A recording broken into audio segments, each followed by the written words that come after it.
Well, I learned. You learned the lesson. Don't put the noise on when we're going live. I learned that after I did it the second time. You know, I pressed the button, right? I pressed the button. Let's start out with my mistakes. Yeah, let's start out with Joanna's mistakes. There are many.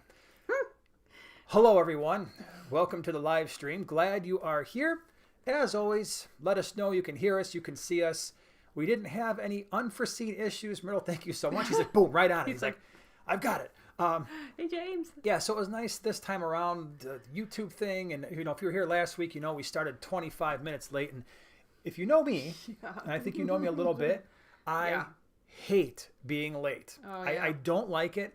And so I am like one of those people where when we have to be somewhere at a certain time, I would prefer to just be there 5 or 10 minutes early and sitting in like a parking lot or in front of someone's house like a weirdo, just so that I don't have the stress of running late.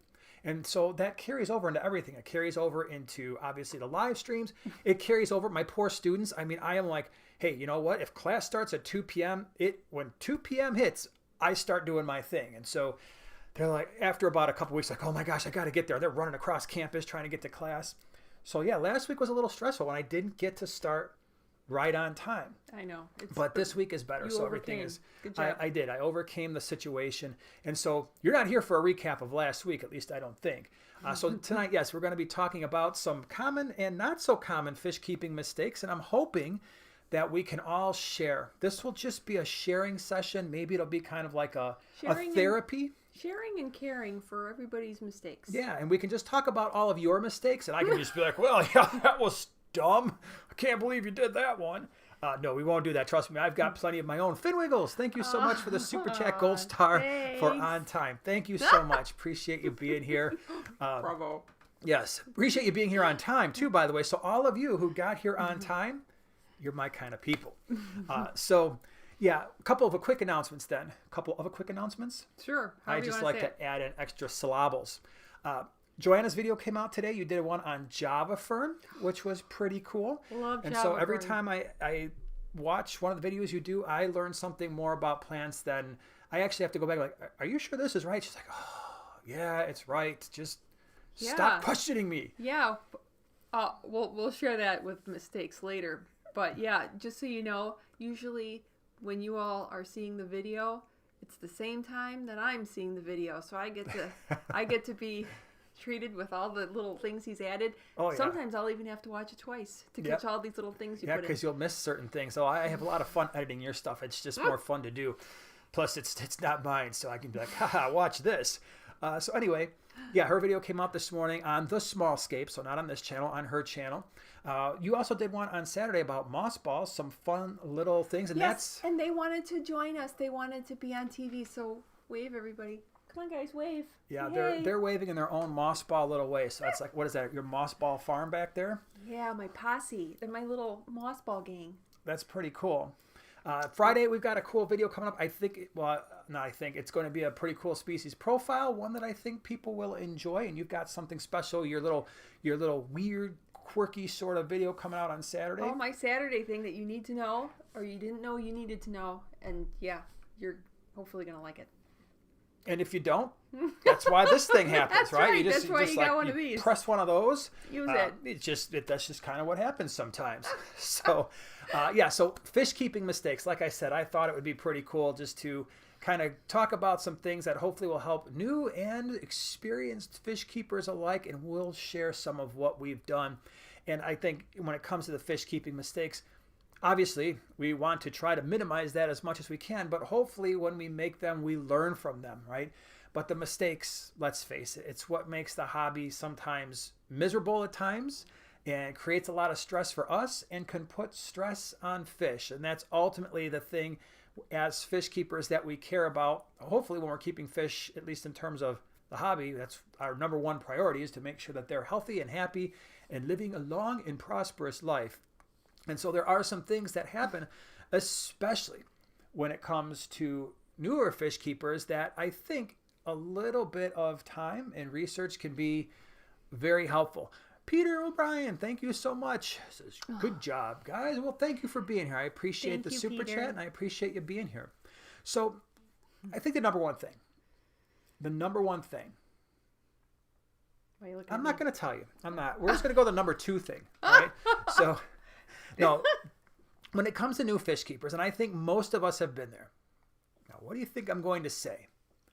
The number one thing for new fish keepers often, like I know what I see when it comes to the comment sections and the vast majority of, oh my gosh, I need help.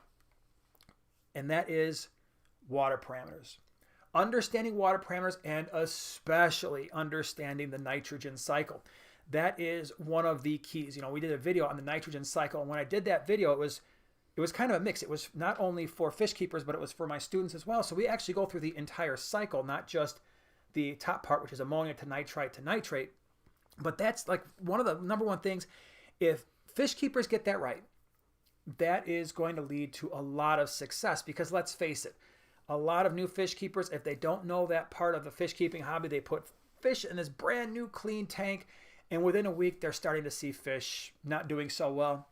And if nothing is corrected, usually within 2 to 3 weeks, the fish don't exist anymore, and often the tank gets broken down out of frustration. And so if we can understand the nitrogen cycle, that fish produce ammonia after a number of weeks, depending on how you cycle your tank, the ammonia is then converted to nitrite to nitrate. We do our water changes to control that. And everybody's a little bit happier. Yep. So nitrogen cycle, I think, is definitely one of them. The next biggest thing, I think, is doing research, right? Just general research. And I know I've done this. You've probably done it twice as much as I have.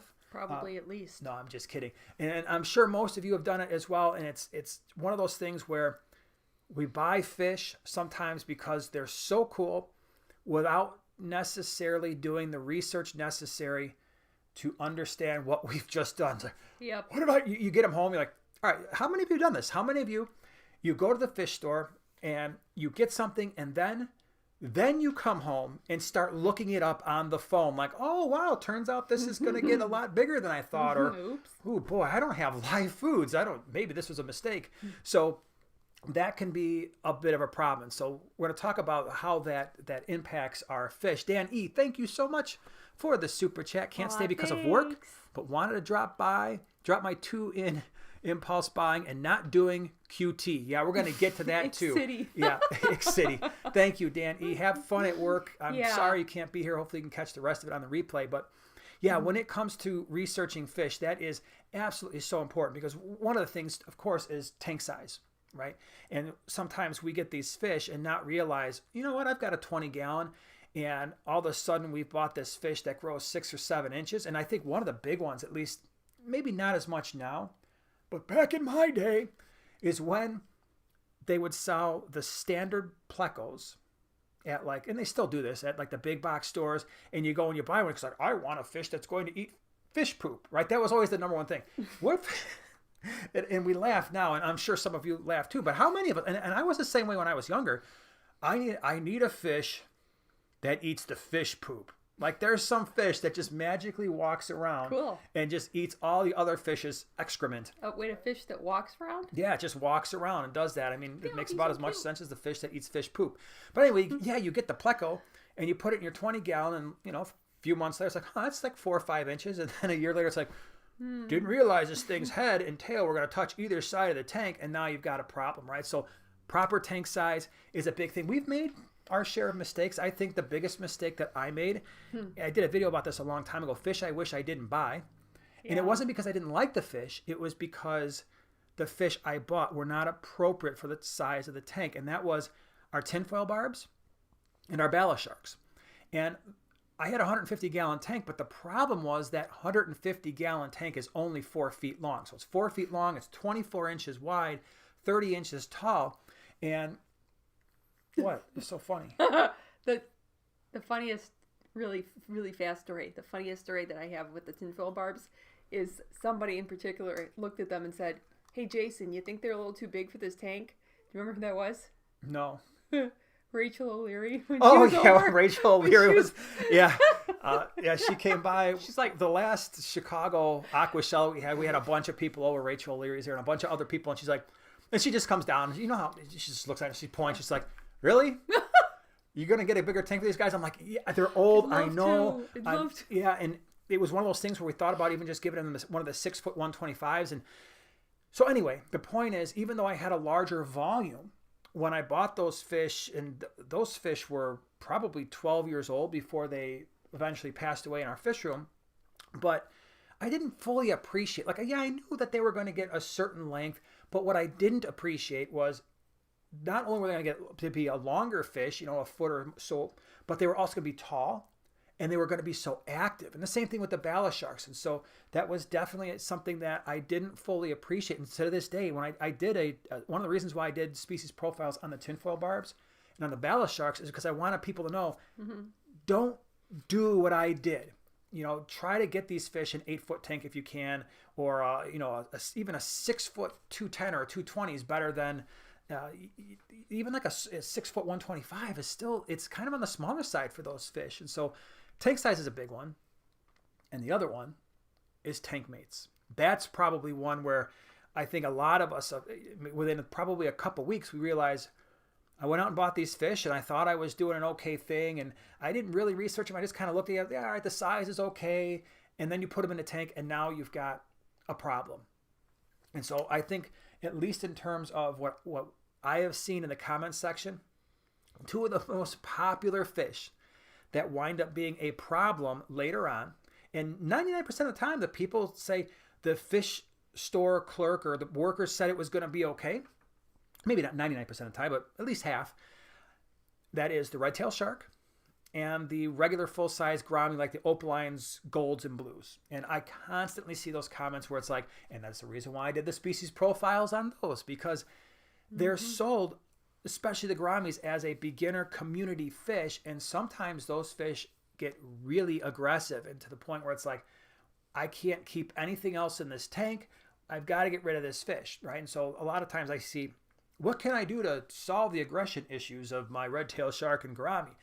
And the answer is nothing. There's really nothing you can do except remove the fish that's causing the problem, because even in our 150, our opaline gourami, I watch him do this every day. He will, even though he's much smaller than the geophagus, he's smaller than the frontosa, he decides he's going to try to chase them around. I had a gold gourami and they always do this, and maybe if you guys have had gouramis, I'd love to hear if yours have done this too.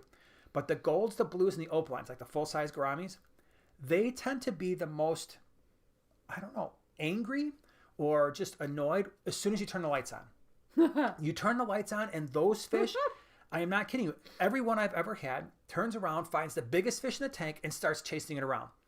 And then the other fish wakes up. It's like, whoa, time out, little buddy.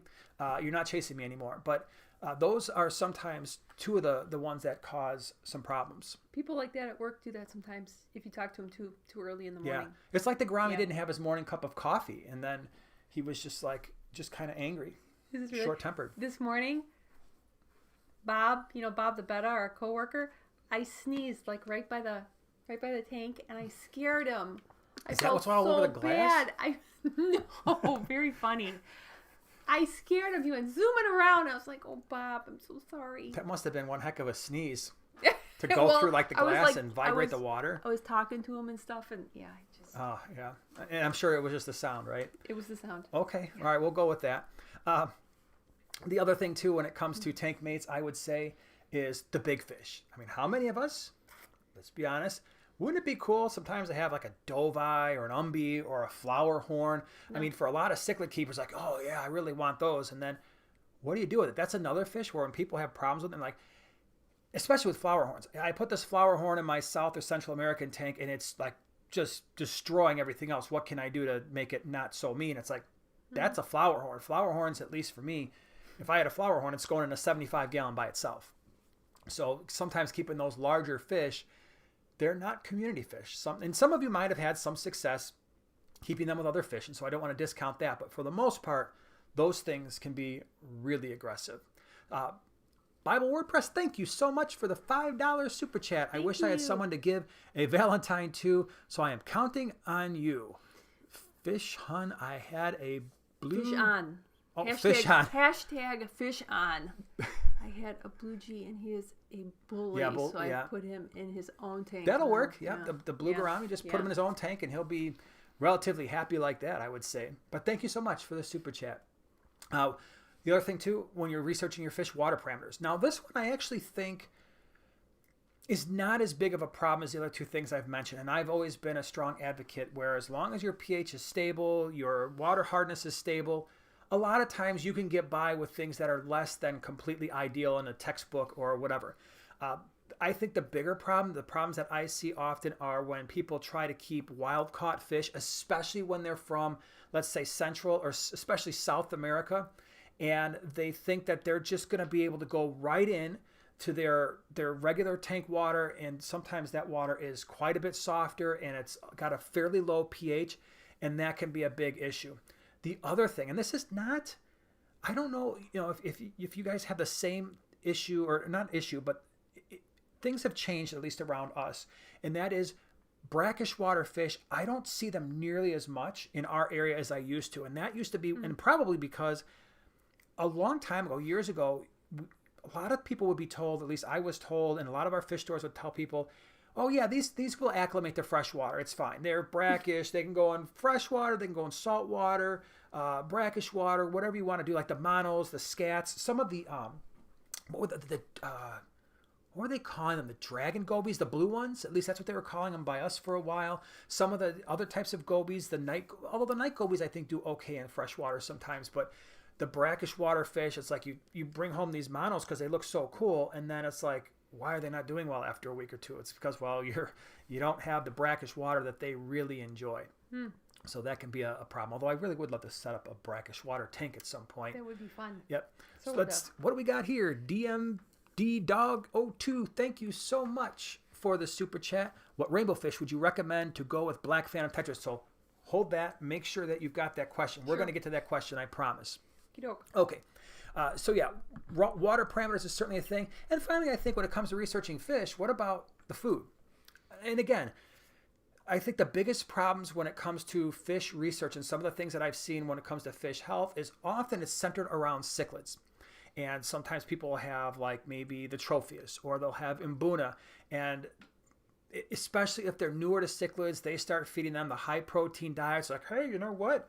I heard that fish really love bloodworms, and I'll tell you right now, you throw in some frozen bloodworms in an imbuna tank, and they will devour that block of bloodworms inside of 3 seconds. I mean, they will go absolutely crazy, and you can do that every day until they're like, something's really wrong with my digestion, right? And they start to bloat out. And so it's just something else that we want to think about, right? It's a mistake that we can potentially make if we're not careful. I think a big one, and Dan E. already mentioned this, and these two things go hand in hand. One is fish disease, and this is hard for somebody who's new, right? I mean, for those of you who are experienced fish keepers and you've been around for a while, you've learned to spot things like ick and fin rot and fungal diseases and bacterial infections and bloat and intestinal parasites. With experience, we get that, but I think a lot of times what happens, some of the mistakes that can be made is waiting too long to treat disease and hoping it will go away. And I think the number one thing is ick, right? Ick, generally speaking, isn't going to just go away on its own. It usually only gets worse, and it usually is going to require treatment. And so sometimes, and I've caught myself early in my fish keeping career, maybe some of you can relate, just willing it to go away. I think as long as we wish hard enough, for the disease to go away, it's gone, right? Just close your eyes, positive thoughts.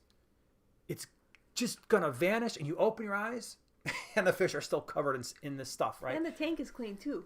Yeah, right? So that's something that comes with experience, but it's a mistake that we can make is hoping something's going to go away, and very rarely does that happen. That goes hand in hand with the next thing, and I've said this a million times. I'm going to say it a million more. The quarantine tank. You need one. Especially if you hear nothing else tonight, have a quarantine tank ready to go. At some point, and maybe this hasn't happened for you yet, but at some point, you're going to have fish in a tank that you absolutely love. And the thought and the idea of putting fish in a tank and having all those other fish get wiped out is going to be heartbreaking. And I can tell you, and I've said this a number of times, but we did the video on how to treat ick. I had to do that in a 125, and that was a mistake on my part because I got some fish from a club. I hadn't gotten any diseased fish from a club in many years, and then that happened. Recently, we had some fish in a 75-gallon. I mentioned this last week that got ick, but luckily they were all confined to that 75-gallon, and we were able to treat that. So having a quarantine tank saves so many issues, and it will save you so many problems later on. That is, I think, and it's one of the number one mistakes I think even experienced fish keepers will. Let's face it, who wants to keep a spare 10 or 20 gallon and go through the hassle and set the stupid thing up? But what's more of a hassle? Setting up that quarantine tank, getting some used filter media. You don't need any gravel, minimal lights, minimal decorations. Throw them in there for 3-4 weeks. Make sure that they're healthy. Or is it a bigger hassle to put those fish directly in your tank? And let's just say you've got a great fish store and 90 times out of 100, everything is fine. But those few times when it's not fine, and now you're stressing about your fish, you're trying to find meds, because it never fails when the ick outbreak happens. It's Sunday evening, the stores are closed, you don't have any salt, or you've got a fully planted tank with shrimp in there too, and it's like, oh no, what am I going to do? Yeah. So the quarantine tank, man. Real quick, thank you so much, Clint. Love wrecked. That's Didn't the mean cutest. That, man. Yep, that's an awesome sticker. Justin, thank you so much for the super chat. Just planning a Fluval Spec 5, thinking about a small school of ember tetras, scarlet baddis, and 3 mystery snails. Is this a good setup? I would probably. So the only thing there's a couple things. One, and I'm going to get back to the rest of this in a second, but I wanted to answer this now. The scarlet baddis, the mystery snails, I don't know if they're going to pick at the mystery snails. I kind of feel like they might pick on the tentacles, although you might be okay. The ember tetras, you could potentially look at maybe try to do something smaller than that and slightly less active. The chili rasboras was something that popped right into my head, as well as the celestial pearl danios. They stay a little bit smaller, a little bit less active for a 5-gallon, but the scarlet baddis in that tank, those guys are surprisingly aggressive sometimes. So I might, if I want to do scarlet baddis, I might think about having it be just them. Yeah. That would be the problem area. Okay. What else? Big mistakes that we've made. This is more, I think, for new fish keepers or fish, let's face it, fish keepers who've been around for a while, but they run into a lazy streak, and that's the fish tank maintenance side of things. And this can be a mistake for a number of reasons. One, obviously that puts your fish's health at risk. And I think with that, there is this misconception, and I actually see this a lot sometimes in comment sections, and that is, I'm going to add an extra filter so that I don't have to change as much water. Now, for those of you who are experienced, okay, well, you can add 50 filters to your fish tank, but that's not changing ammonia to nitrite, nitrite to nitrate, and the accumulation of nitrate. Now, outside of the specialty media and all that stuff, that's a whole separate video, just adding extra filtration isn't going to deal with the nitrates, and the reason why we do the water changes is to keep the nitrate concentrations lower. And so I think that can be a very common mistake, especially for people who are beginning, because let's face it, sometimes people just don't want to do water changes, but that's not a way to get around it. And along with that, especially if you don't have a planted tank, gravel vac. It's not necessarily a big mistake, and it's not going to be the end of the world, but it is going to make your algae issues less of a thing, and it's going to keep your nitrates down, because that fish waste and uneaten food that's in your substrate, especially if you have gravel, is not going to be stuck there as much. So definitely the fish tank maintenance thing can be definitely a mistake. So we got a couple more super chats in here. Tech Junkie, talk about the cost of medicating a tank bigger than 10 gallons. That's a great point. Absolutely. And so when you're quarantining your fish, and that's the problems I ran into the last 2 times. I had to treat a 125, and then I had to treat a 75-gallon. The 75-gallon, I didn't have a choice. The fish, I had a number of fish that were of a size where I really couldn't put them in a 10-gallon, at least not efficiently, so they all went in a 75. And so, yeah, it's still treating 75 gallons of water with ICX and salt and then keeping the temperatures elevated. Definitely, it's a problem, right? Good point. Jesse, thank you so much for the super chat. Sitting watching with my boys, 7 and 8, watching out watching our tanks and talking about water science. Thanks for teaching us so much. Thank you so much for being here. Tell the boys I say hello. I remember when ours were that age, and fantastic. I'm glad you're able, just hanging out, spending time, enjoy every single second of that time, because they get old quick, and then when they become older teenagers, they look at you like, you're here. All right. Yeah. I'll just ignore you. Oh, you were talking to me? I'm going to give you a mumbled answer.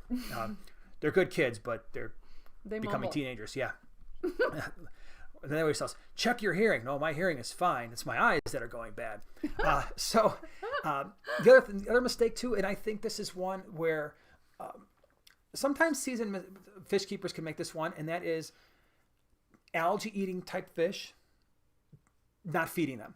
All right. And so that goes for like your bristlenose plecos, your mystery snails, your odos, anything where we're like, you know what, we'll just depend on the algae eating fish to take care of the algae. And maybe they do that. But then the issue is we got to make sure we give them enough food so that they don't starve to death. And so that can definitely be a mistake. And I've seen a lot of people comment, I can't keep bristlenose plecos alive, or my odos die. And I always ask, okay, well, were you feeding them? And sometimes I thought they just ate the algae on the tank. I'm like, yeah, well, yeah, they will. But for those of you who have kept like bristlenose plecos, they eat a lot. And I mean, they will, one of the great things to do with them is give them a little bit of sinking pellets, or maybe a little bit of rapashi down right after the lights go off. And then that's great to be able to do something like that. But after the lights go off, so everybody else can eat. Minor things too, like leaving the lights on too long. How many of us have done that? My boys lately, because they do a lot of the fish tank maintenance stuff, what winds up happening is they forget to flip the timers back from on to timer. And I'll come down there in the morning and be like, hey guys, yeah, you left the timers on all night. And then for them, it's like, oh, because they're like, now they know there's going to be a little bit of extra algae. And now they've got to deal with that. And so leaving those lights on for 12, 14, 15 hours, that can be a problem. Go up. Okay. Go up. Okay. Nope. Go up. Oh. Fire to ashes. Super chat. Thank you so much. Thank you. I have to set up a new water system with filtration. Is there a neutral hardness? Can I go for various fishes? Yeah, that's one I want to address in more detail. So let's definitely keep an eye on that one. Is that another one? Yeah, that's a second one. That's yep. So we're going to answer both of those questions in just a moment. What is this? So, hold on. Are you? Oh, she's copying things. Okay. Yeah. Overfeeding fish. How many of us have done this? How many of you, especially, and I find myself wanting to do it too, even now, you get new fish. What's the first thing you want to do when you get new fish? Hug them. Besides that, I mean, for normal people. Make them a nice dinner. Yes, you want to feed them, right? Mm-hmm. I mean, there's nothing better. Let me put fish in there, and then 2 seconds later, you're trying to throw food in there. Now, I generally don't do that, but you do want them to eat. So maybe you wait an hour or two, and you throw some food in there, and they're like, oh, they didn't eat. I'll throw some more food in there a little bit later, and then a little bit later. Next thing you know, you've got way too much fish food in there. And so when it comes to new fish, they're kind of stressed out. They're in a new environment. They're checking things out. And so usually when I add my fish, I will add them with the lights off. I'll leave the lights off for hopefully at least a few hours. And then when the lights come on, everybody's kind of like, hey, what's going on? Yeah, this is a pretty cool place. Let me go ahead and get something to eat. Let me find food, right? But overfeeding can definitely be a thing. Now, here's a big one. Because I think a lot of us this is the one. All right, here. You ready? It's time for a little heart-to-heart here. Heart-to-heart. That was a TV show. That was a TV show back in the day. Stephanie Powers, Robert Wagner. Don't remember who was in it. Just remember the name of the show. Let's not get carried away. Go ahead. Like I said, let's not get carried away. The dog's name of Charlie, maybe? You know way too much about a show that I only know the title of. 80s. Woo! The heart-to-heart here is some of us have multiple tank syndrome. We like to keep a lot of tanks, but sometimes we do a bad job, or maybe not an ideal, realistic job, of how much time and effort and money it's going to take to maintain all of these tanks. It's exciting. It's fun setting up a new tank. I love it. Well, actually, I love it when she sets up the new tank and then I get to look at it, because that's kind of the way. Now that I think about it. Wait a second. This is really a good deal for me. Wait. You set up the new tanks. The boys take care of the old ones. And you feed Maybe them this is why, and I do once a day. feed. Well, no, I feed them twice a day. Is it twice? Yeah, I do. Okay. I feed them twice a day, and I mean I do a little bit more than that, but I do a lot more than that. But so anyway, this is the thing we have to deal with: is find a balance, because at some point, if you don't have that balance, there's going to be that time where you reach that critical mass where that next tank you add causes you stress and not enjoyment. Yeah. And not only that, be careful, because what can happen, and quite frankly, the thing that I struggle with now we've got 70 to 80 tanks in our fish room at any given time, and that is enjoying the fish that you have, right? And actually watching them. I mean, let's face it, the whole point of fish keeping is to be able to enjoy the fish and to be able to look at their behaviors and see what they're doing. And I know that if I had one tank, I would know every single thing about every single fish in that tank. I would know their habits. I'd know when they're active. I would know how they interact with one another, the community dynamics. When you've got 70 tanks, you learn a lot about different fish, their breeding habits, but I cannot go up to a single tank for a lot of our tanks and be like, that fish and that fish are frenemies, and this fish and that fish tend to stay away from each other, and this fish likes that fish, but only on Mondays. You know how it is? So when you have that multiple tank thing, it's great. I know a lot of us have more than one fish tank, but know your limits and be honest when you think you're reaching them, because that next tank might not be the greatest thing in the world. Yeah. Right? And I think that's partially, in a sense, one with your Nano Nook, right? You at one point had, 20 tanks on there? I mean, they were 21. smaller. They were 2.5 gallons, some of them, but you've scaled that back. You've gone a little bit larger. Yes. A little bit easier to maintain. Yeah, especially since when you're dealing with a certain size rack and a certain size tanks, and the maintenance of it, you find it challenging in ways that you did not expect. Yes. Yep. You do reach a certain point where you're like, Yeah, and absolutely. Then you get to spend less time with each one of your children. Right. And so just be mindful of that, because it can be a problem. What do we got here? Is this K-Joy 102? I think so. I think that's a J. Okay, because this is where my eyes go bad. I'm sorry. Bought the Marineland Pro that you recommended from the last video, and it is amazing. It pushes so much water and is adjustable. Fantastic. That's awesome. I'm glad you like it. Yeah, I like that filter too. And I know, like the Marineland filters, some people hate them, some people love them. We had the old, we started using those when we had like the old 350s and the, I don't even remember the other numbers now in the old Penguin series. But they always work for us. They're not flashy. But the new Pro Series I like quite a bit. The only drawback that I've seen so far with the Marinelands, and something I will address, I think, when I do the update for the Marineland Pro 375, is the motor housing where the impeller goes. For some people, if they've got glass tops, the glass top doesn't fit all the way flush in the front again because that motor sticks out a little bit. I don't care. That means absolutely nothing to me. I don't care about that at all. But they've been a workhorse for us and dead silent. So I've been liking them. I'm not sponsored by Marineland in any way, shape, or form, but I like a silent filter. So those are some mistakes that I think we have made from time to time. And it just, stuff happens. And I think probably the last thing, and this is another one. Don't go on Facebook groups looking for advice. No, have you ever seen that? How many of you? Yeah, I mean, I'm sure a lot of you go on some of the Facebook groups, and these poor people, especially like the beginners, they go on there and they show a picture of their fish tank and like, I have a problem, and it might be like they've got, I don't even know, like a green terror and a bunch of guppies and maybe like a full-grown, they've got like a standard plecostomus in there. Plecostomus, I used the actual real long word this time. And just like really crazy mix. And the next thing you know, you look at the comment sections and it's like, everybody is just absolutely annihilating this person. And like the question might have been like, hey, what can I feed my Oscar? And it's like, I can't believe you got all this stuff in your tank, you complete loser. And it's like, hold on, they might be new. And so maybe that's some good advice for us too, is for those of you who are more experienced, try not to be that person. And I know you're probably not, because if you're here with us, that means you're awesome. It does. It usually means that you're pretty awesome. You're like definitely 99th percentile on the awesome scale. And so I don't see a lot of the negativity around our little community, which is why I love it so much. But yeah, the Facebook groups crack me up sometimes. I'm like, oh, wow, they weren't even asking that question. Everybody decided to interject with every other problem they have with their tank, except for the one they're trying to figure out. Delta Charlie, thank you so much for the super chat. Anyone have any positive mistakes to share? Positive mistakes. Like favorite mistakes?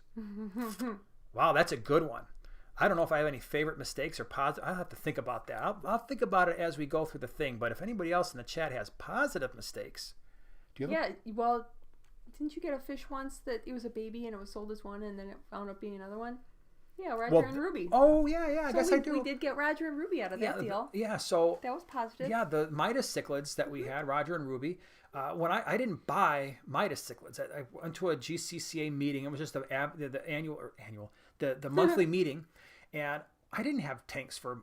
If there were something, they had like 10 what wound up being Midas cichlids in a bag. They were only an inch or so, maybe even less, maybe 3/4 of an inch, but they were labeled as firemouth cichlids. And so whoever brought the bag, they mislabeled the bags and they swapped because whoever thought they were getting Midas actually got the firemouth. So I get these things home and I put them in a 10-gallon because I was doing my duty and quarantining them. And within I don't know, maybe 2 weeks, I'm like, this is so weird. I mean, they were small when I got them, like maybe 1/2 inch, 3/4 of an inch. They were fry, juveniles. And I'm like, man, these really don't look like firemouth cichlids. I'm like, why are they getting spots? Because Midas cichlids are really strange. They start out brown, and then all of a sudden they start getting their colors. But at least for ours, they would get white splotches, and then the red would pop in. Mm-hmm. And I'm like, these are not firemouth cichlids. And then eventually we found out, nope, they were Midas cichlids. And so that was probably my favorite mistake. I had to get rid of a bunch of them. Actually, no, Roger destroyed a bunch of them in the 10-gallon, and the rest of them I got rid of because they were not firemouth and they were far more aggressive. But they wound up moving, and we had to make room. I think we put them in the 40. Then they wound up, and some of them wound up at the 75, some of them in the 125. It was, that was our favorite mistake, I think. But we now have sweet Ruby, and she's so sweet. Ruby's still around. Poor Roger, he passed on after he had his children. I know. Roger. Let's see here. We've got Redhead Irish Girl. Thank you so much for the super chat. I finally caught you live. Thank you again for sharing your knowledge. My unexpected fry are still alive, and that's to you guys. Well, that's awesome to hear. That's an exciting thing, right? That could be a favorite mistake, right? When you buy fish and maybe you don't realize you bought males and females, and next thing you know, you've got little fish fry. Is expecting. Yeah, and that can be a really fun thing, I think. It's like, there's like that's one of the most enjoyable things for me as a fish keeper. I still get excited by it. Yeah.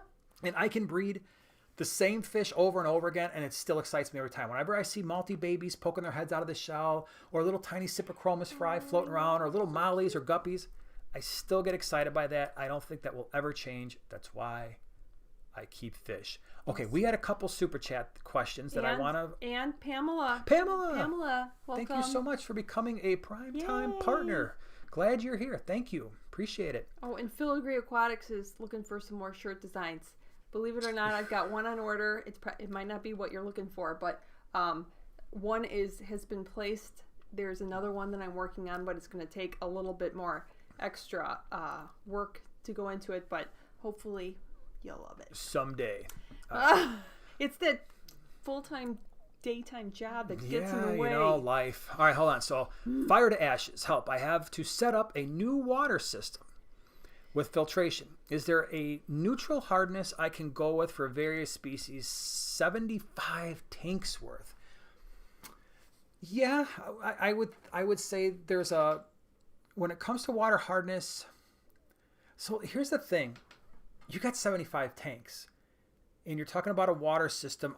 My question to you would be, what are your normal water parameters? Because with 75 tanks, my preference is what I do, and that is I don't adjust water parameters at all. Every single tank in my fish room has the same water parameters for the most part, and that is they're all around 78 degrees because the fish room's at 80 to 82. They are all around a pH of 8 to 8.2.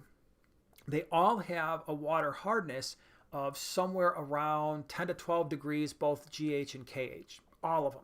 And so I often get that question, hey, why do you mix these two fish in that tank? They need different water parameters. I'm like, well, I can separate them in different tanks, but the different tanks are still going to have the same water parameters.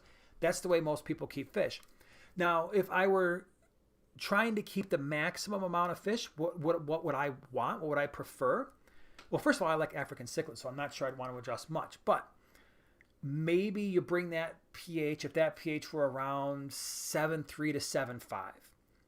Maybe the water hardness, instead of being 10 to 12 degrees GH and KH, I don't know, maybe I would want that between 7 and 10. But stable is the most important thing. Water temperatures somewhere 77 to 78. I think you're in good shape. But again, stable is very, very important. And if you are finding yourself having to do a lot to your water for all 75 tanks, that can be exhausting very, very quickly. Okay, next one. Well, this one I ran across from Mr. Gromby. When is the next small scape stream? Not sure how that channel is going to go. Well, it's a tiny channel right now. When is the next small scape stream?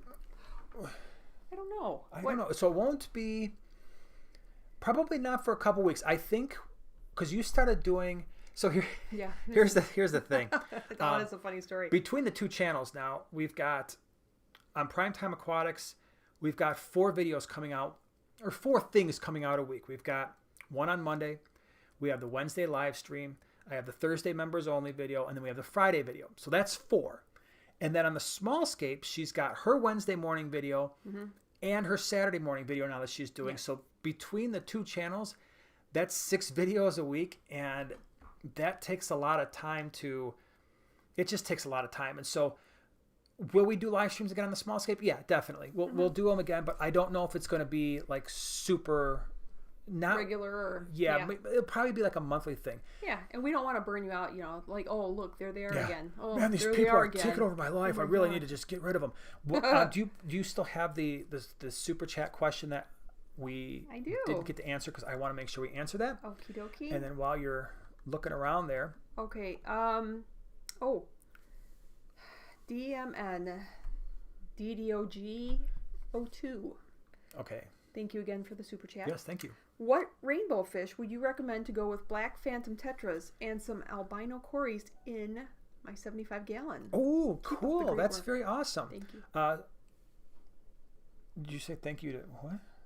Oh, you're still reading. Sorry. Said, so black phantom tetras. Keep up the great work. And what was albino? Cories. Albino cories and black phantom tetras, right? Those are the standards. And then rainbow fish? Rainbow. In a 75? Yeah. What rainbow fish? I would pick something you like. In a 75-gallon, I think you can pretty much do just about all of them. I know for us in our 75, we got the Bosemani rainbows, and I can never remember the other one, but they're basically like Bosemani rainbows, except they're like a reddish blue. Name will come to me in a second. So I think they've worked out fairly well. They get a little larger, so for a 75-gallon, that's probably on the larger side. They're not truly rainbows, but they call them rainbows, and that's the Madagascar rainbow. I think those might be my favorite. They're super cool. They're pretty active. They stay at the top of the water. They're longer and skinnier, which I like those a lot. I would say, what else? I had another one in my brain, but you're in good shape with a 75-gallon. The Bosemani are cool because you get a little bit of that yellow and blue.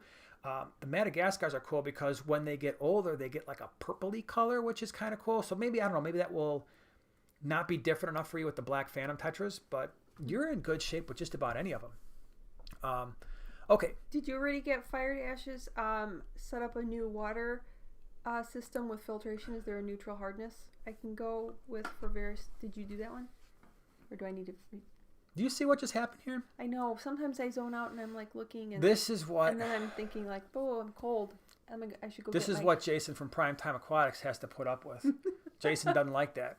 Jason's going to start referring to himself in the third person all the time. What are you doing? Oh, I don't know. That hurt. No. That sounded so weird. I've never done that in my life, and it's if I. How do I get out of this live stream? Well, Jason says you can just stand up and go. No. Yeah, because Jason's got things to do. No. No? Myrtle, can you like substitute somebody else in his all place right now? All of a sudden the moderators are like trying to get me out. How do I delete him? Like Flat Matthew or something? Flat? Oh, from the commercial? The Doritos commercial. Why did you go directly to Flat Matthew, I wonder? I don't know. Oh. First you're putting the trident in your video with Finnick O'Dare, and now Flat Matthew. I didn't put that in the video. You did. Oh, yeah, I guess I did. And you also did the The guy from Invasion of the Body Snatchers. Yeah. Yeah, he's creepy. Anyway, all right, fire to ashes. He's got. By the way, again, thank you for the super chat. I'm setting up my own store. Oh, that's cool. That's really cool. Oh, I'm so jealous. I want my own Just standard store. water parameters, mollies, Store. molly, platy, pleco, beta. Yeah. Then he said I think it's at 16 water hardness. So yeah, that's getting up there, right? But the issue's going. So how about if you're not going to be on a common sump system or anything like that, like if you're running blowers and you're using sponge filters, one of the things that you could do is set up either a row or a certain number of tanks using RO water and then remineralizing. And that might work out better than trying to set up all 75. So maybe what you do is you use your regular water for all of your cichlids. It looks like certainly your mollies, your platies, your guppies, plecos will probably be fine there for the amount of time that you're going to have them in that water. But then if you're going to do softer water fish, or if there's any chance you're going to bring in any wild caught fish, then you could maybe set aside certain tanks for those.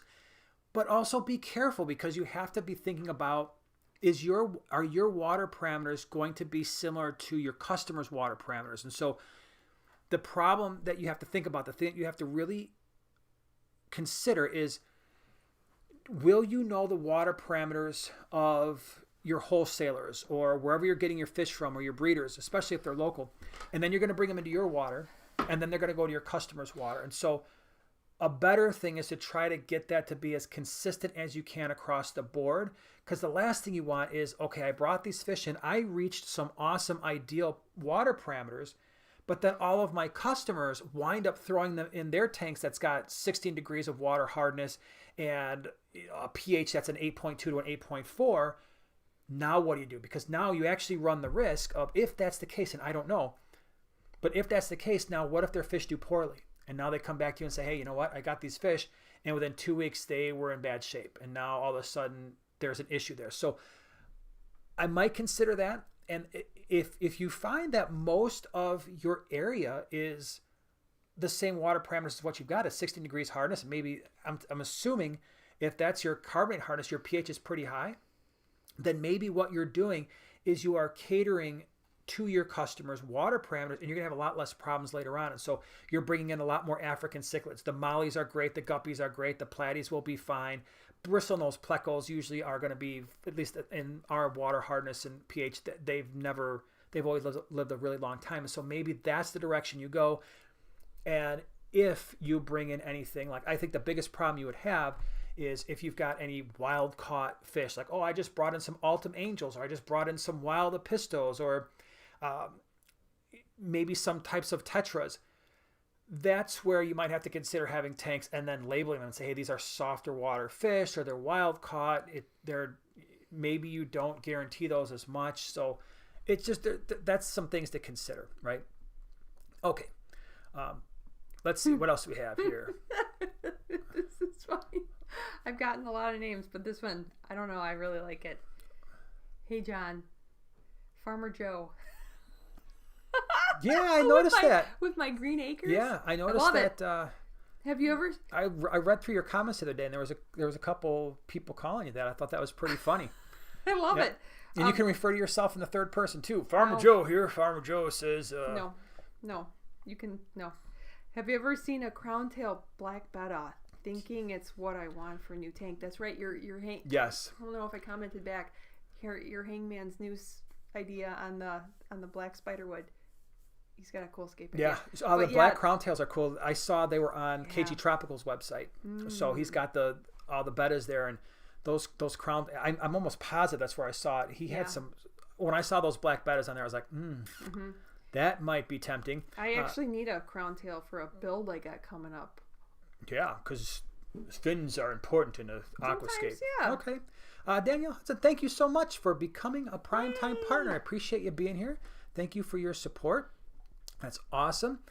We've got some super chat things going on down here. Trish, thank you so much for the super chat. Will not let me post my question. Could you find it? Posted several times. Thanks. Hold on a second here. So want me to look for it?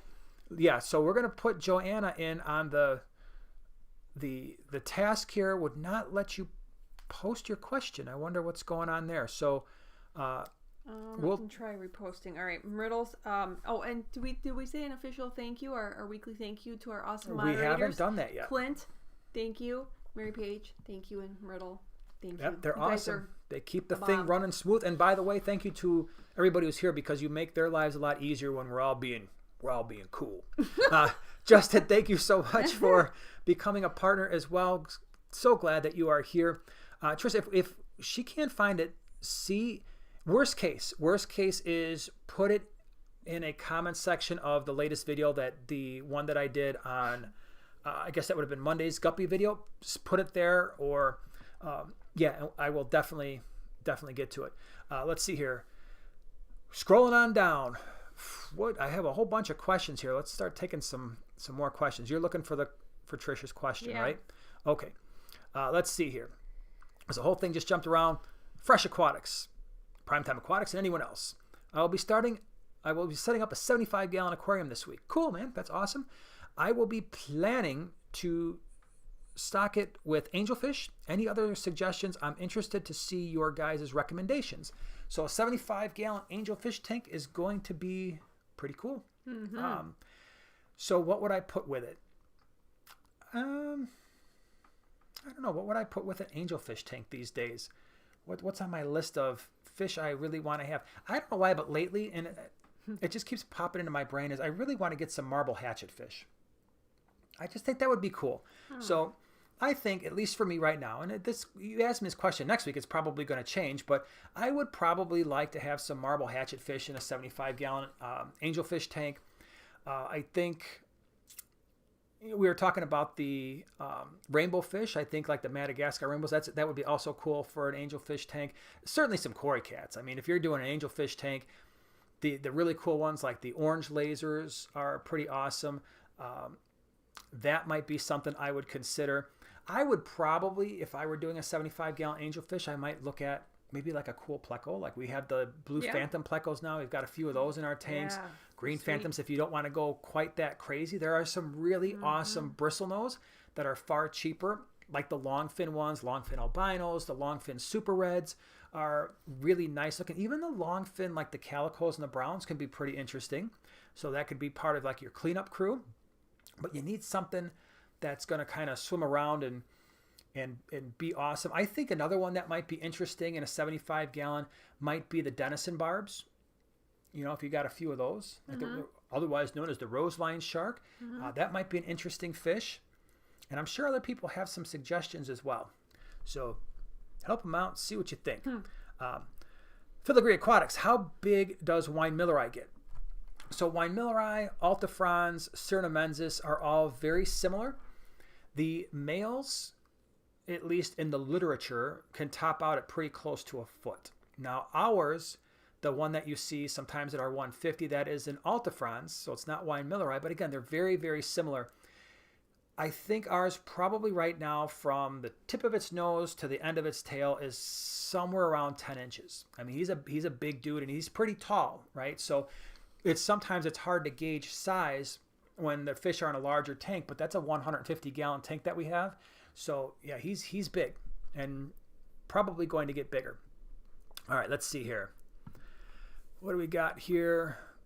We have Emilio. Can you keep 2 Geophagus altifrons and an Oscar in a 90-gallon tank?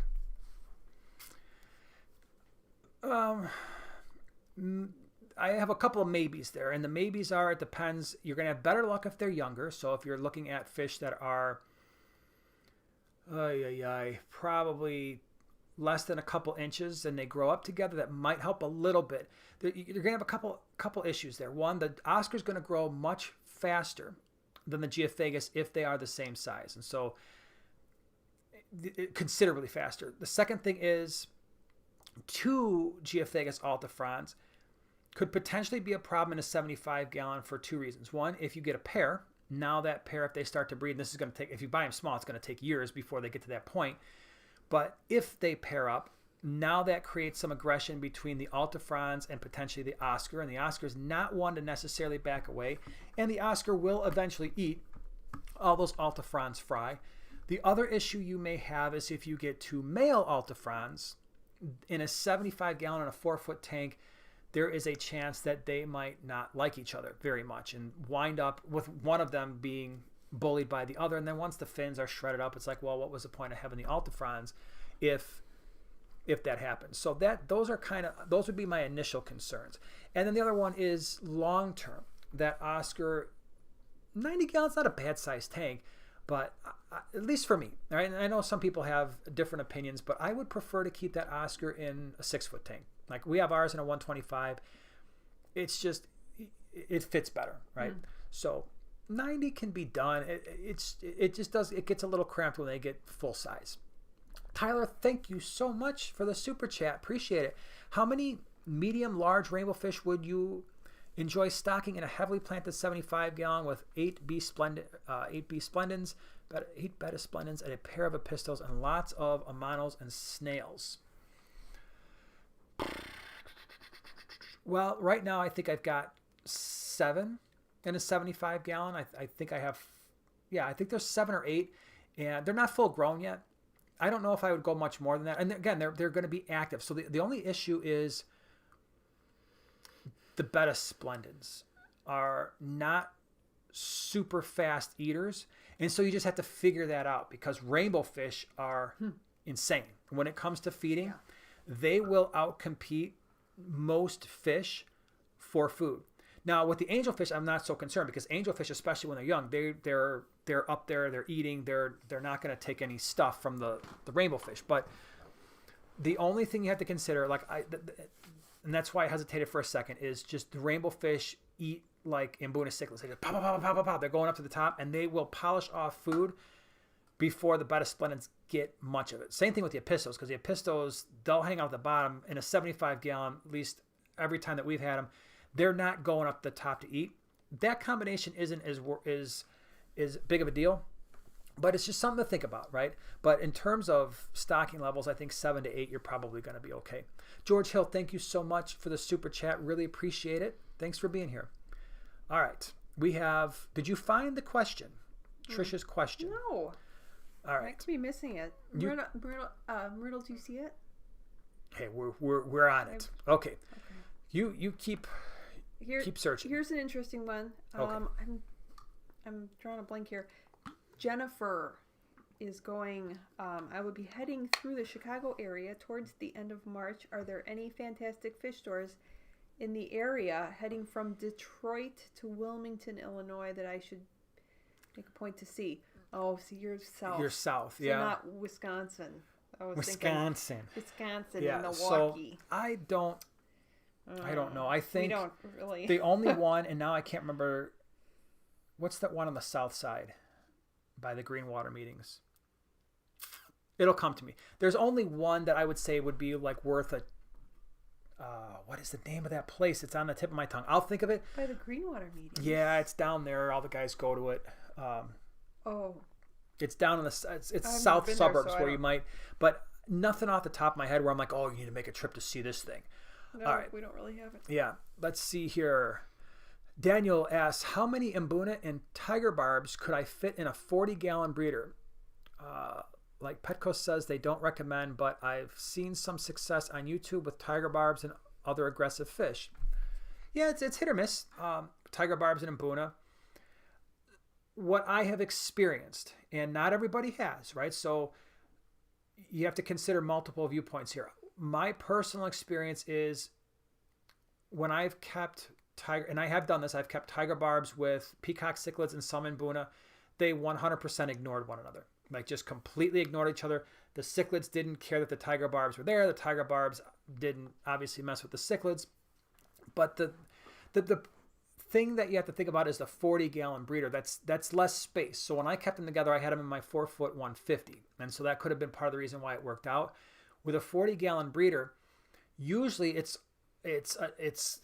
not necessarily a challenge, but you have to be very mindful when you're keeping Mbuna in a 40-gallon. Just because it's fine. I would say that's probably the lowest I would go as a 40-gallon breeder or a 4-foot tank. But you're gonna have to overstock that tank as it is. And so you might not want to do the tiger barbs if you're going to overstock the tank with Mbuna, right? And so that would be my only hesitation there. Okay, let's see here. Finish 08. How do you keep your sand stirred in your caudal-punk breeding tanks? Was thinking about trying Malaysian trumpet snails, but don't know how much the caudal-punks will mess with them. Caudal-punks, at least for us, have been kind of strange because I don't know how this happened. I think what happens is I think our mystery snails get moved around in the fish room when our boys are doing water changes. Sometimes I think mystery snails get caught up in the gravel vac, and there's a screen there so they can't get sucked all the way through. And then they take the gravel vac from one tank to the next, and they wind up dislodging those and not realizing they did it. But the point is, I actually had mystery snails breed in both of our caudal-punk tanks. And in both situations, they left the mystery snails alone until in one of the tanks, the caudal-punks most of them became pretty much adults. And then all I saw were mystery snail shells. But in the other tank, they've left them alone. I don't know for sure if they will leave Malaysian trumpet snails alone, but I think the bigger question is, I have not found the need to stir up the sand in the caudal-punk tanks. And if you don't have plants, and your sand is heavy enough where it's not going to get sucked up by a gravel vac, we usually just shove that gravel vac all the way into the sand to the bottom of the glass, and that in and of itself does everything you need it to do. So, but the trick is, of course, if you're using something like pool filter sand or a lighter grain, smaller grain sand, then that might not work as well. But if you have a larger sand, and you can gravel vac it, then you don't have to worry about it. What you got over there? Just sitting there chilling, looking for a question? Or are you zoning out on us? No, I'm not zoning out. All right. I was looking at a number of questions here, but you were, on a roll, so. Hey, I know you don't have an excuse, so I won't force you to come up with a bad one. Well, remember, when I'm thinking it sometimes what movie is looks that like from? I'm hurting. What was that from? What? I know you don't have an excuse, so I won't force you to come up with a bad one. I don't remember what movie that's from. Maybe somebody remembers, but it's a movie line. No, but you pick really random. I do. Oh, wait. I have a question from Truth Will Out. All right. Okay. Joanna, that's me. Oh, boy. I loved your layered sand on the small scape. Can you do anything? That's back there. Can you do anything like that with fish in the tank? You could. You could, depending on the fish and depending how easily, if you stock the tank very, very little, and they're not diggers, and like a nice abetta in there, and you keep the tank real clean so you don't have to be gravel vacuuming, yes, you certainly could. And at some point you will see a layered sand scape with a fishy. It's coming. Biggest thing is, like you said, if you don't have diggers, and just be really careful about how you maintain everything so that you're not shoving a gravel vac in there and messing up your work. Yeah, because then you're just going to redo it.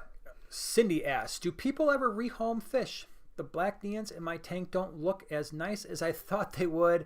What do you suggest? I like your honesty. You know what? Sometimes we try to just sugarcoat things, but you know what? I don't like these fish, period. Yeah, people rehome fish all the time. And it's more common, I think, for people who have fish clubs, because it's just something that people do, especially people who are primarily into the breeding aspect, where they'll breed certain fish. Like, okay, I've bred these things, I've kept them, I understand their behaviors, I need tank space. Does anybody want these things? Short of that, if you've got a local fish store, sometimes they'll take them and just be, I wouldn't expect necessarily any money for them. You can certainly give them away. Of course, if you're going to put an ad out there on a Craigslist type thing, you just obviously want to meet somebody in a well-lit area, usually with more than just you around, and somebody might just take them. But yeah. All right, we missed a super chat. Thanks, guys. Okay. Any idea? And this was from. Wait. First, let me. Missed a super chat. I feel really bad about that. I know, right? Maybe I copied the wrong one when you said make copy from these. Wait, hold on. First, I want to get the. Okay. Jesse Buckles. Okay.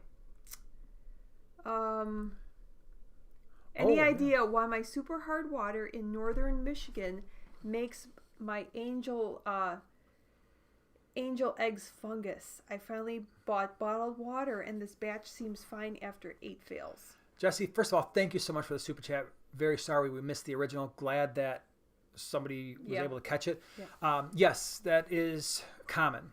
And so one of the things that happens, angelfish, generally speaking, in nature, if they were breeding in nature, they would be in relatively soft water. And so if your water is hard, and I've mentioned this a few times in the past, one of the most interesting things I think I learned from a discussion that we had at Greenwater Aquarium Society, we had an expert come in who, I think they were breeding apistos, like rare apistogramma.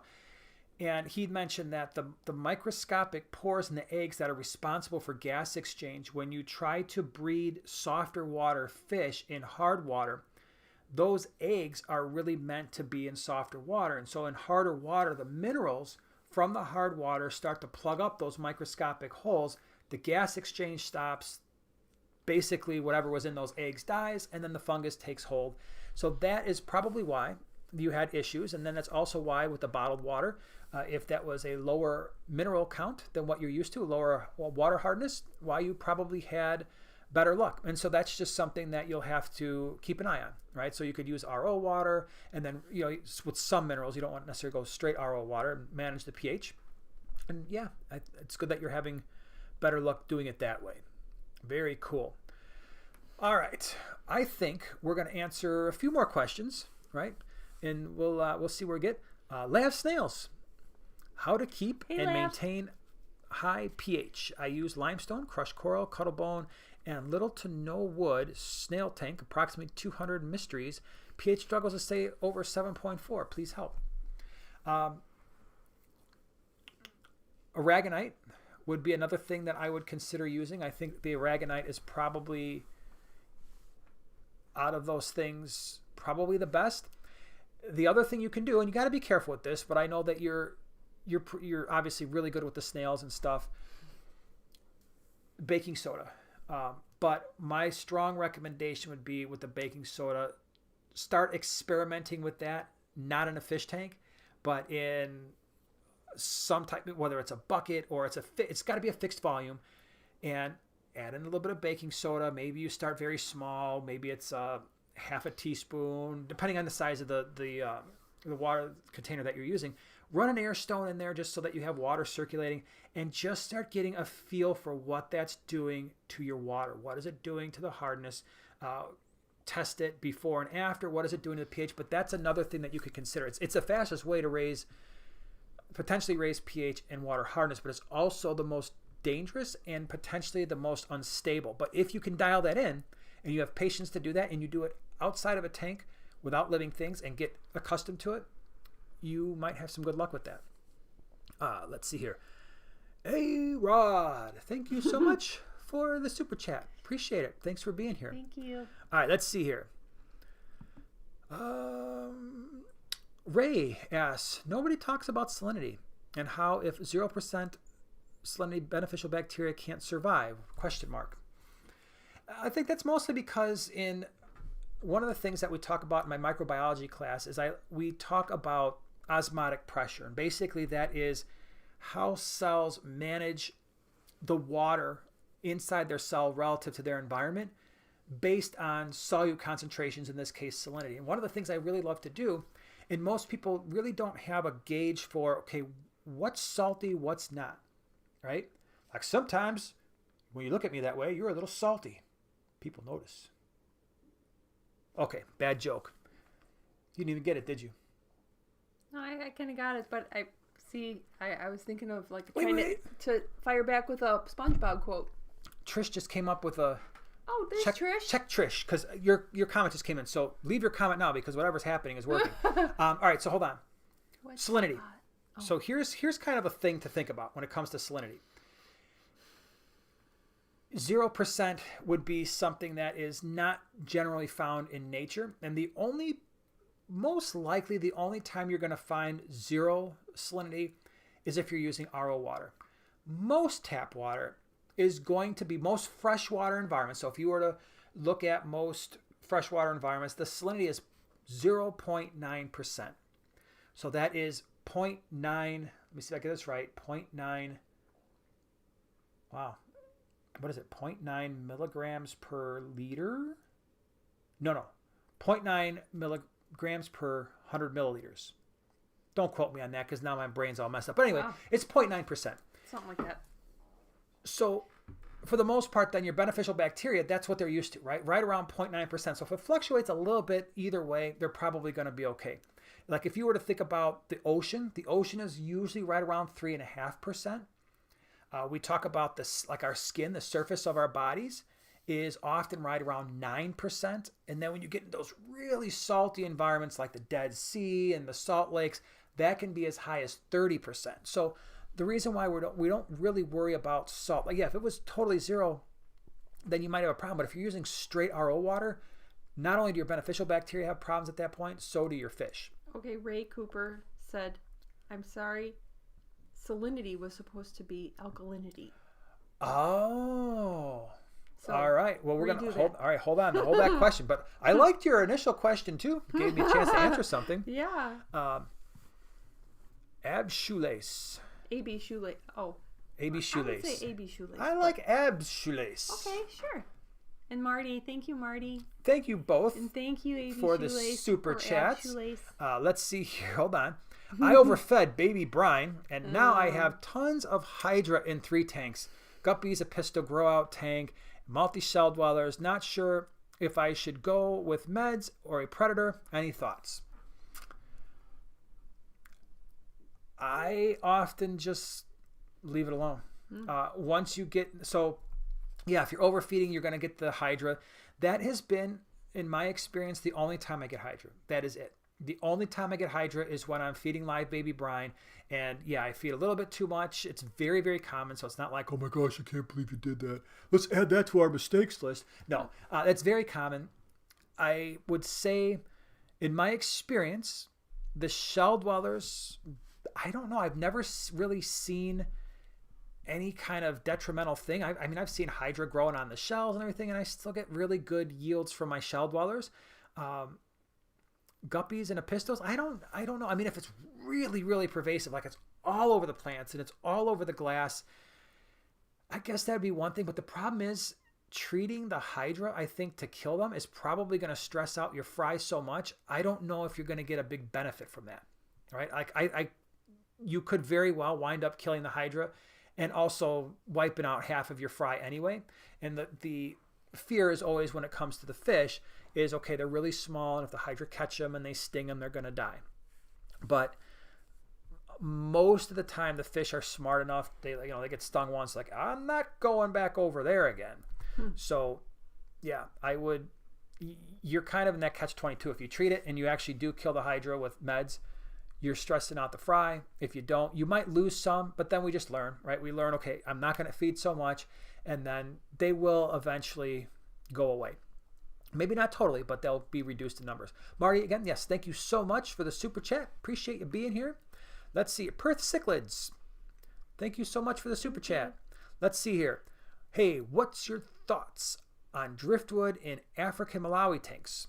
So that's a great question. And David, we're going to get to your question too. I kind of scrolled down too fast. I got a little over eager. So driftwood in Malawi tanks. You've got a couple things going on there. Thing number one is you're going to get the purists that say driftwood doesn't belong in an African cichlid tank. I tend not to be a purist in that way, and that's why I wind up with driftwood I've got driftwood in our 55-gallon Mbuna tank where we did the Silosi and Rusty cichlids.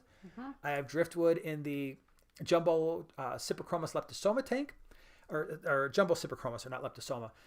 And I like the way it looks, so I don't really care that it's not a biotope specific thing and you don't see it in Lake Malawi or Lake Tanganyika, fine, whatever. The other thing that you're going to hear is it's going to have an impact on water. Now, I did an entire video, so if you want the longer version of this, I did an entire video on why driftwood and pH are not always linked. And for those of you who've ever tried, right, so for those of you who've ever wanted a lower pH, you're like, oh, I heard just put driftwood and you throw your driftwood in the tank and you measure it, like, no, this didn't do anything. And the reason for that is driftwood and pH, it generally only matters, and we're going to answer 2 questions. Alkalinity is going to come into this as well. So when it comes to will driftwood lower the pH in your fish tank, that ties back into the alkalinity. And by the way, I did do a video on water hardness, and I talk a lot about the differences between alkalinity and having a basic pH, right? Having a pH that is high versus alkalinity. alkalinity in effect is your buffering capacity, and it's driven by your carbonate hardness. So if you have a tank that has high carbonate hardness, and so let's say you're, like for us, I'll just use us as an example. We have a pH of 8 to 8.2. We have carbonate hardness of 10-ish to 12 degrees hardness. I can throw a massive piece of driftwood, and I do it. I can put large pieces of driftwood in our fish tanks. It does nothing to our pH. And the reason for that is our KH is high enough. In other words, our water is buffered enough where it has no impact on our water parameters. So if that's the case with you, again, you can try it, right? You can, and again, try this. You don't have to try this in a fish tank. Try this in a bucket of water. Try it in a plastic tub. Run an air stone in there just to get circulation. Chuck the driftwood in your water in a tub with nothing in it. Test the pH before you do it. Wait a couple weeks with that water in there because you're going to want to soak it anyway, right? Wait a couple weeks. Did it do anything? If you've got a high KH, my guess is it probably will do very little, if not nothing, to your water. David, thank you so much for the super chat. If you have really good filtration, how many neon cardinal and white skirt tetras can you school together in a 55 gallon?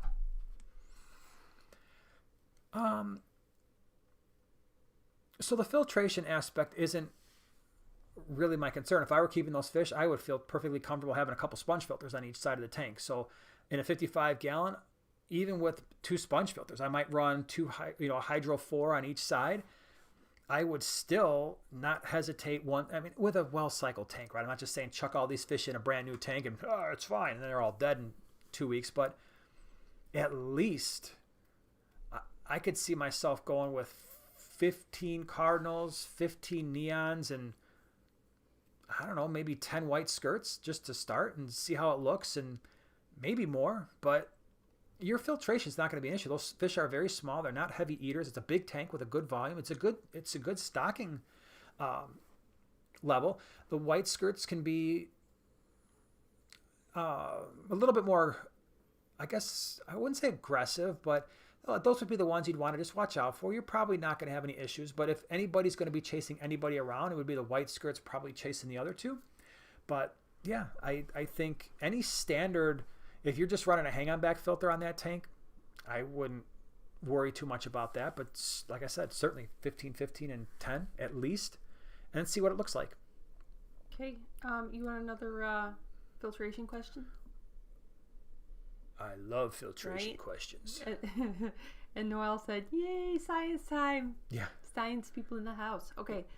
Brian wants to know, is a 3-stage Polar Aurora canister filter that pumps 265 gallons per hour good for a 40 breeder? Yeah, I would think. So I'm not familiar with that particular filter, but I'm thinking about, okay, 3-stage. So I'm assuming what you mean by that is you're probably going to have some type of filter floss, some type of sponge, probably some biomedia in there. The gallons per hour is probably going to work out okay. I mean, you're filtering that thing, at least you've got 4 times the throughput compared to the gallons per hour. Now, you're going to be able to stock like 3 Oscars in there. Hopefully you wouldn't do that anyway, but yeah, I wouldn't have any hesitation with that particular setup. All right, Arturo, thank you so much for the super chat. Appreciate it. Can I put purigen and carbon on the Magnum polishing? Yeah, those Magnum, I'm assuming you're talking about the Marine Land internal canister filters. It's a 2-part. I know. Let me answer the first part here. Okay, all right. It's a 2-part that I should probably answer at the same time. I'm thinking it might save you some time. Okay. If so, what do I do first, and what about polyfill? So with those, anything, if I'm going to put the purigen or the carbon, I want to put that in the center. So you know how you've got the little black plastic tube that goes inside? That thing opens up. That's where I would put, trying to think of how that, yeah. So that's where I would put the purigen or the carbon, and then that blue piece that wraps around, it's basically sucking it in, and then it's coming out. So that stuff will all be protected. And then if you want to do the polyfill, usually when I do that, I put that, what winds up happening is that blue piece that covers the black insert, when that starts to get really old and nasty, I just switch to the filter floss and just wrap it around there and kind of use it the same way the blue old nasty stuff. But that blue part will last a long time. But sure. that's the nice thing about those filters is you can do that. I'm scrolling. Truth will out. Thank you so much for the super chat. I love this channel. Well, we're glad that you're here. Thank you so much for being here. Appreciate it. All right, let's see here. Rob93 Aquatics. Party people with the big arm. Glad you're here. Let's see. Carson, any suggestions on fish for my new 20-gallon log? It's a fun tank. You're going to have a lot of options there. It just depends on what you want. You know, I mean, you can do some cool smaller cichlids if you want something with a little personality. You've got rams, you've got cribs, you've got apistos, nanacara, dichrosis, the checkerboard cichlids. So you've got some options there. Maltes, you know, shell dwellers in general, especially the Maltes and the Similis. Maybe brevis might be cool. The caudopunks, caudopunctatus. There's so many options with the 20 long. It's why it's a great tank. You know, it was one of those things when we did the best fish tanks on the planet video. 20-gallon was definitely there because it's awesome. Arturo, thank you so much. What do I load first, carbon or purigen? Thank you for the super chat, by the way.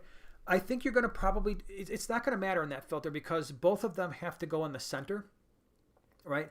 And so it doesn't matter if the carbon is on the top or the purigen because they're both going to be in that piece with the floss or either the blue filter pad or the floss wrapped around it. So either one I think is going to be fine because that you're talking about that Magnum filter, right? The one that's the internal canister filter.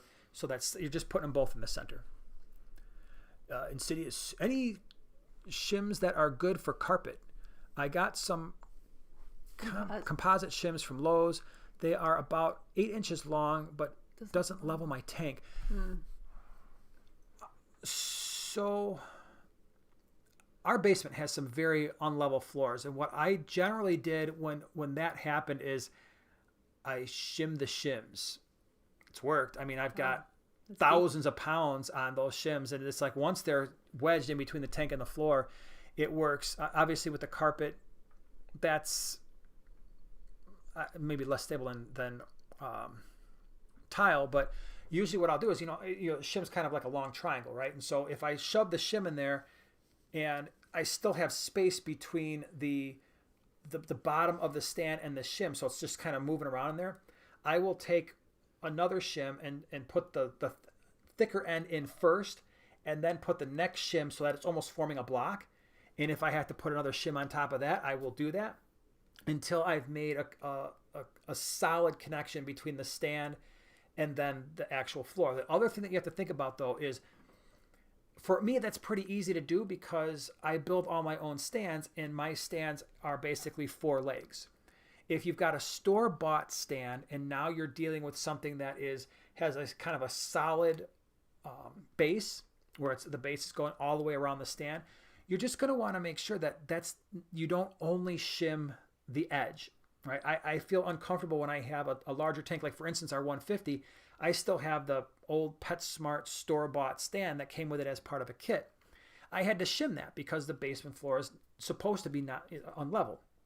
So when I shimmed the corner to make sure that everything was level front, back, side to side, well, that left a gap between the back of the stand and the front that carried all the way through. Well, guess what I did? I also shimmed all of that space in between that back. So I didn't see any space anywhere around that tank. So it takes a little bit of time, but my fear was I didn't want to create a weak spot in the center of the base of the stand where things could start to maybe bend. I mean, that's a lot of weight on some of those tanks. So that's kind of what I did.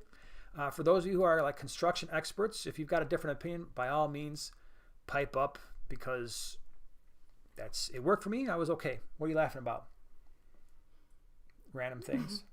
Okay. She's just laughing at me. It happens. I'm used to it. Yeah. Geek Mashup. A friend of mine is cycling a 10-gallon tank. Any stocking or plant ideas? That is his first tank for a 10-gallon. Plants? What do you like for plants? Well,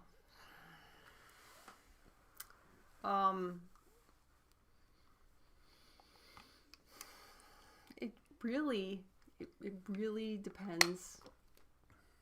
Generally, what I'm really into, like, well, I'm talking about it's a standard 10-gallon, right? New person. Right. What are you doing? Java fern, anubias, or crypts. Any of those are low light. They're hardy. They're easy.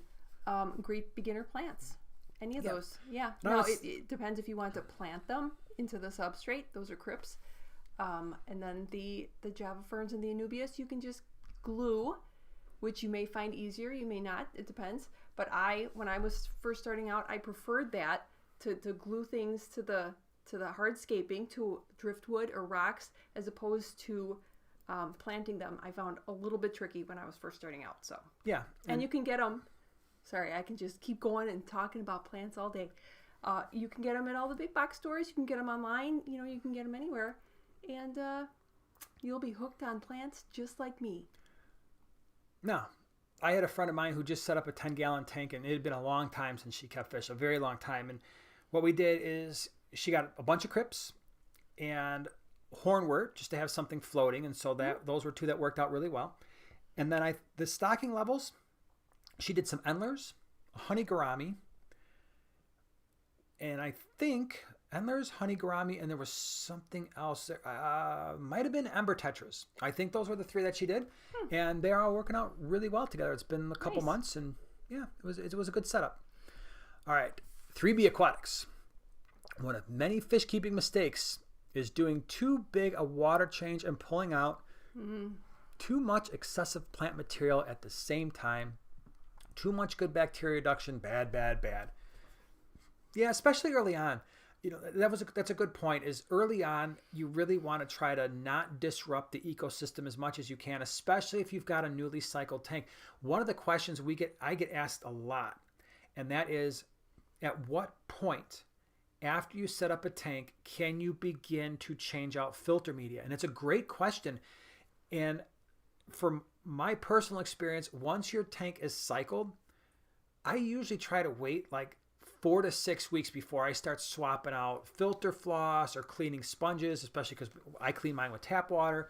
And so that goes along with what you're saying, with doing excessively large water changes, pulling out a lot of decorations, especially when the tank is more newly cycled. That can certainly disrupt things. That's a good point. Yeah, BBA. All right, let's see here, Maggie. I almost thought it said unlikable. Any unkillable plant recommendations for a 5.5 pea puffer tank? Aww. Good with keeping fish happy, but have even killed hornwort before. Trying to really go for it this time. Oh boy. First of all, hornwort. Yeah, hornwort grows fast, dies fast. So it might not be you. It might have just been it sucked all the water, all the nutrients out of the water, and then it was like, if you don't start fertilizing it and giving the light that it needs, it just goes bye-bye. So so slow growers, anubias and crypts. Yeah, I mean, I know we keep going back to those, but those are, at least for us, those are the ones that it's like, yeah, it's great really for beginners. Yeah. I would just say anubias because less chance of melt, because melt can be a little alarming if you're not used to seeing your crypts. Truth will out. Hey, Jason, is a double or triple shim even legal? Hey, man, I don't give legal advice here. I don't know. All I know is it keeps my stands and it keeps my tanks all up and running and not lopsided, and I don't have any blown seams as of yet, and it's been okay so far. Don't judge me, bro. So, yeah. All right, let's do 2 more questions because I know it's getting late and people want to go night-night. Michael says at prime time, I may have made a mistake. All right, let's see. Wow. I may not have. What happens to Seachem liquid fertilizers after their date of expiration? Do they become dangerous to apply to the tanks? Man, I hope not, because I've done that thing. I've got Easy Green that I got a little overzealous and I bought the big bottle. Yeah, I know. From Aquarium Co-op. Yeah. And now I do keep mine in the fridge, so I will say that. So there's less of an issue, but will it do something horrible to the tanks? The short answer is I'm not sure about the chemistry side of things. The other short answer is I have used slightly expired fertilizers and haven't noticed anything, but I don't know about the Seachem stuff. If it turns into like, the great green gobbling goop, and then all of a sudden, you squirt it in there like, my fish, they're all gone. I doubt it. That is my educated guess. Now, would I keep on using it? Probably not. If you just squirted some in there, are you going to wake up tomorrow and find all your fish are gone? I don't think so. Because like I said, I've used some that's been a little bit past the date and not really anything horrible happened. David says, my mistake, been a newbie. Oh, hold on, I lost it. My mistake, been a newbie not knowing the fish cycle and bought fish waiting on my levels for more fish. Yeah, that the cycling thing, I would say, is by far the number one thing. It's a very common thing to happen because who's going to know just going into it? It'd be like if you bought a dog and all of a sudden you're like, turns out the air in your house is really dangerous for puppies, and it takes a while for the air to stabilize for your puppy to be healthy. It's like people just wouldn't think of that kind of stuff. A lot of people, they just see fish and like, oh, I'll put the fish in clean water, looks good, should be okay, right? And that's why we want to have patience, right? We talked about that earlier. Have patience, especially with people who are new. We shouldn't assume that they're just going to know these things. Von Lurker, can I put Severums with discus? I've seen it done. Really? Yeah. When we went to, I think that was one of the mixes that I saw at one of the fish room tours that we did. I don't know if I would do it personally for a couple reasons. I think the Severums tend to be a little bit more aggressive. They're definitely faster moving, even though I wouldn't say they're fast moving fish, but when it comes time to eat, they're probably going to be slightly more aggressive with the food. Water temperatures, if you're going to keep your discus at 82 to 84, I don't know if the Severums necessarily love that. But if it were me, I think I would probably just do the discus. But, yes. Oh, were you continuing? I No, thought that was like... I'm done. Okay, I need to answer a question from Amanda. Hey, glad you made it. She would like to know if my mothballs are actually looking at me right now or if they're actually looking at the ceiling. And I think they're probably looking somewhere in between because, and I know this, the ones with the googly eyes, I actually had to change it to take the pictures and all that and take the video, because what I did was I put the googly eyes on a toothpick, and then the toothpick, don't worry, it does not hurt the moss ball, he's totally fine.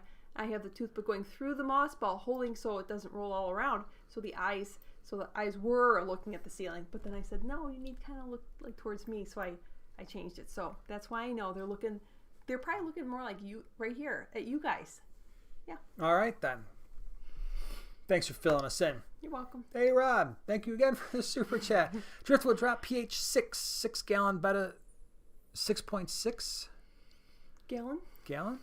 Driftwood drop pH 6.6 gallon betta stone to raise pH. Yeah.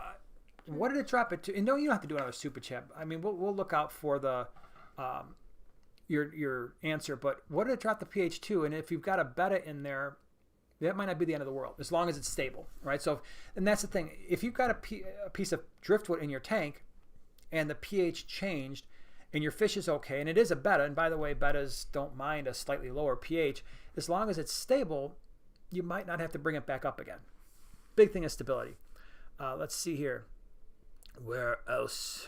We'll do 2 more, and then we're gonna do Varshil MVH Pets. I recently got 5 Severums a month ago. Ooh. 1 week ago, I noticed they were dying. I don't know for what reason. I also noticed my local fish store had them suddenly all out of stock. What do you think? If they're really young, I have found sometimes the Severums, often when I see them, they're maybe 50-cent piece size. They tend to be very skinny. They got the big eyes. They're very thin often. There's a time, at least for us, when it comes to the Severums, where it's a little touch and go. I remember, and I'm not going to call out the online retailer because I really don't think it was their fault, but I got the red shoulder Severum that I have in the 150 was actually part of a much bigger group. I had actually ordered like 6 or 8 of them, and they came in, and the same exact thing happened. They were kind of skinny, and one by one they started to not live. They started to not live, and that one survived, but it was just one of those things where it was nothing that I did. They came in not healthy looking. And the other thing too is the 2 red spot gold Severums that we have. We have a male and a female. Luckily, we just wound up with a pair that are in our 40-gallon breeder. That was also a much larger group that wound up with an internal parasite, and that became a problem. And we lost, I think I had like 8 of those, and 6 of them died. So it does happen. I don't know what exactly happened with yours. I mean, I don't know if they were eating or not. But yeah, it's hard to say. It's hard to say for sure what happened. Sometimes they do come in a little bit skinny, a little bit frail looking. I found, at least especially with Severums. Ricky, thank you so much for becoming a partner. So glad that you are here. Thank you. All right, one more. Okay, so hold on. This is one I want to catch. Drop from a 7.2 to a 6.0. Fish looks great, but want snails. Yeah, so yeah, the 6.0 is not good for the snails. If you want to, so obviously I got two things. One, just pull the driftwood out. Start doing 35 to 50% water changes over the next, well, maybe not even that much. Maybe 25% water changes over the next few weeks, and just get that back up to a 7.2. All right, so that would be the easiest thing to do. I know the driftwood looks cool, but maybe if you want snails, I think that might be the better way to go. You could try to mess with it again, and then like, okay, maybe put aragonite in a filter bag in your hang-on back or as part of your substrate. But now you've got these competing things going on, and the number one thing is stability. And so I might, like I said, I know the driftwood looks cool, and I know it stinks to kind of uproot all that stuff, but that I think might be the easiest thing to do. Black Label Carling, thank you so much for becoming a member. That's awesome. We got a lot of new members. You'll be seeing me tomorrow, and we'll take a walk around the fish room and do some cool stuff. So, all right, everyone. I think we are going to call it a night. This might be part of the longest live stream I think we've ever done. This might be it. So way to stick it out. Yeah, way to. We're like just a few hours away from doing an 8-hour marathon stream or something like that. So really want to say thank you to everybody that's here. You are the one that makes this thing awesome. Thank you again to our moderators and all the work you do. Thank you for everyone with the super chats and all the new members. It's been a lot of fun, and we will see you guys next Wednesday. Yep. 8 o'clock. Hope you're here with a lot of cool questions. We'll have hopefully a really cool topic to talk about. So thank you. And we will see you next week. Have a nice evening. Take care.